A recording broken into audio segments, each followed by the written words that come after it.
While some companies out there are adored by the public, there are some companies that are very much not.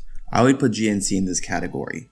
GNC is in the business of selling supplements and fitness products. And while the fitness trend has exploded in growth and popularity, GNC's stock lost around 90% of its value from its all-time highs. The company now is struggling and many suggest a bankruptcy is on the cards. Where did it go wrong for this company where, just a few years ago, it seems like there was a store operating successfully on almost every corner?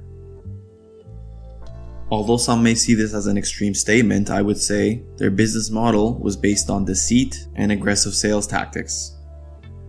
At least where I'm from, GNC was notoriously known for preying on impressionable young and unknowledgeable kids and teenagers who wanted to get into the fitness routine.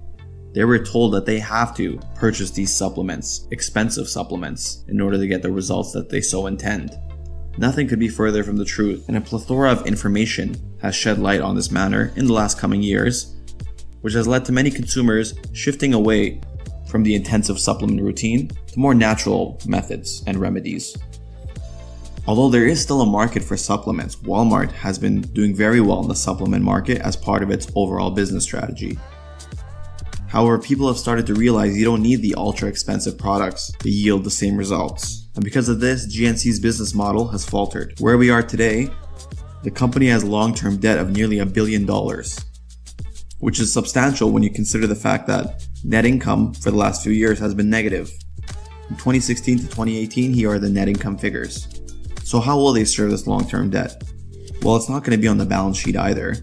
With cash on the balance sheet of only $67 million, and to add to this, their inventory at $400 million covers nearly 50% of all current assets and 30% of total assets. This is problematic because the market value on this inventory is questionable. After all, the inventory is only as valuable as the price the consumer is willing to pay on it. Given the direction this market is taking, we may see inventory adjustments in the future and markdowns.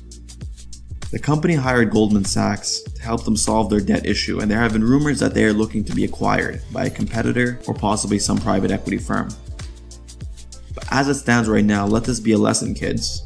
If your business model is highly dependent on overpriced products, aggressive and pressurized sales tactics, and the spreading of mass misinformation, sooner or later, the party comes to an end. In the case of GNC, massive net income declines, thousands of store closings, and around a 90% decline on stock price is the best case and example I can give you. If Jeff Bezos and Amazon, who have been immensely successful, talk about being the most customer-centric of businesses, we could put companies like GNC on the opposite side of the spectrum. I mean, really, who needs a membership just to buy supplements? That GNC Gold Card? Give me a break. Give us a subscribe, like, and comment if you like our content. Thank you for listening.